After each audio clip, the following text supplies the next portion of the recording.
Today I'm going to talk about how we adjust prices in Airbnb. But before I started, I wish someone had told me this.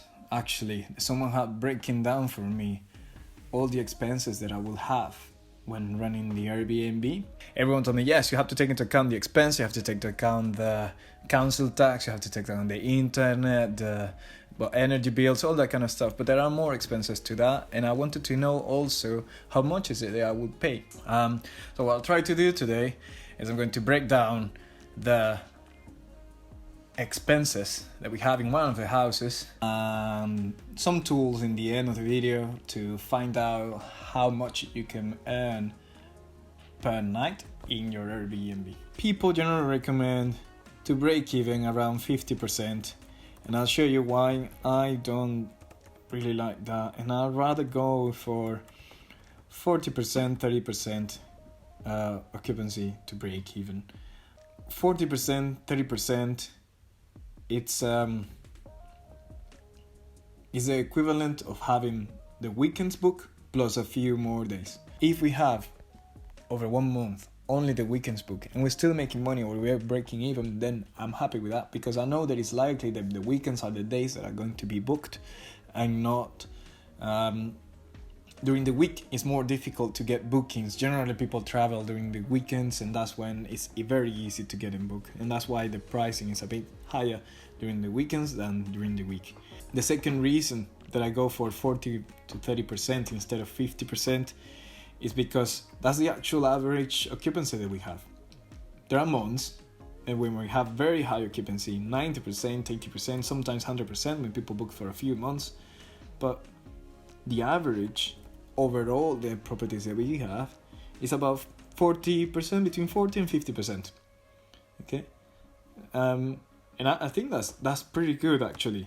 For the occupancy of 50%, you have about £400, but when you get an occupancy of 100%, you get £2,200. So it's 4 or 5 times the income that we get for 50% occupancy.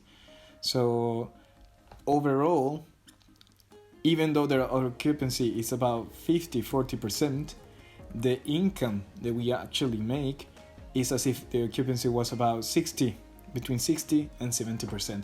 Just because those months where there's full occupancy, the income is actually 4 to 5 times higher than when it's 50 or 40% occupancy. Whatever we are charging cleaning, which I think is about £60 per cleaning on this property, it's included in the Airbnb fee. So it's a booking night plus the cleaning fee. Generally, we put what it cost us plus 15%. Well, that's ideally what we would like to put, yeah. And the reason is because you get charged on the cleaning fee a commission from Airbnb, about 15%. The 15% varies. Some guests get charged only 3%. Some hosts get charged only 3%, and some hosts get charged 15%, depending on how you set the pricing in Airbnb. But if you're charged 3%, it means that your guest is being charged 15%, and in the end what it means is that he's paying more, and then you're charged only 3%, but he's actually paying more, and Airbnb is taking the 15%. So if you're charged 15%, you just need to increase your pricing, because you know that your guest is not going to be paying any commission in Airbnb. It's you who's going to be paying all the commissions. Anyway, that's a topic for a different video. So council tax about £150 per month. Internet is about £50 per month. Energy, £200 at the moment. Water, £50 per month. Insurance, toiletries and order. Lease or mortgage, £800 per month. And Airbnb commission, of course, is variable. It just, the more gross income you make, the higher the commission it will be. Okay, this is a mistake we made in the beginning. It was not to take into account the VAT as an expense. VAT, we learned it's better if we take it as an expense. The reason is because it's very unlikely that we get most of the VAT back, because most of our expenses are not VATable. So your first property would be fine if you don't take the VAT into account. The second one, fine, but the third property you're very likely to get over the threshold and you will start paying VAT. And as long as you're prepared, then it's fine. It's easier for us to and for the planning whenever we get a new property, to ensure that we take into account the 20% of the VAT as an expense. Tools. How do we know the people will want to book for £140 per night this property? We don't, really. But we can compare against other hosts and see how competitive we are against other people. So if we're the cheapest, well, it's very likely that most of the people will go to us.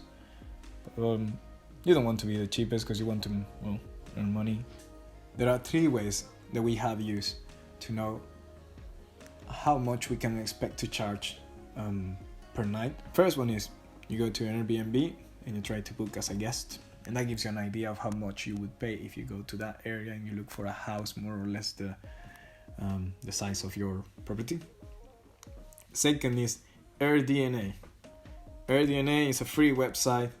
It's great. It shows you all the information related to Airbnb in many cities in the world, and literally, well, I'll show you. If we go to Leeds and you go and select any house, it shows you all this information. It tells you how many bedrooms it has, how many toilets it has, how many people it can take. It tells you what's the average daily rate that they have, the days that is available, and then the occupancy. But the occupancy you have to pay for. Just an important thing to finish is that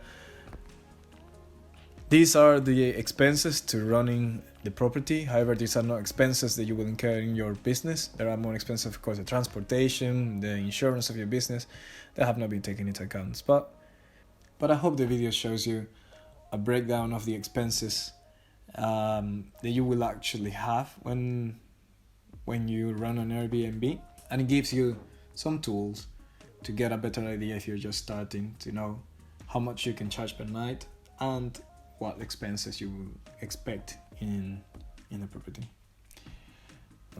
That's it. Thank you. Cut.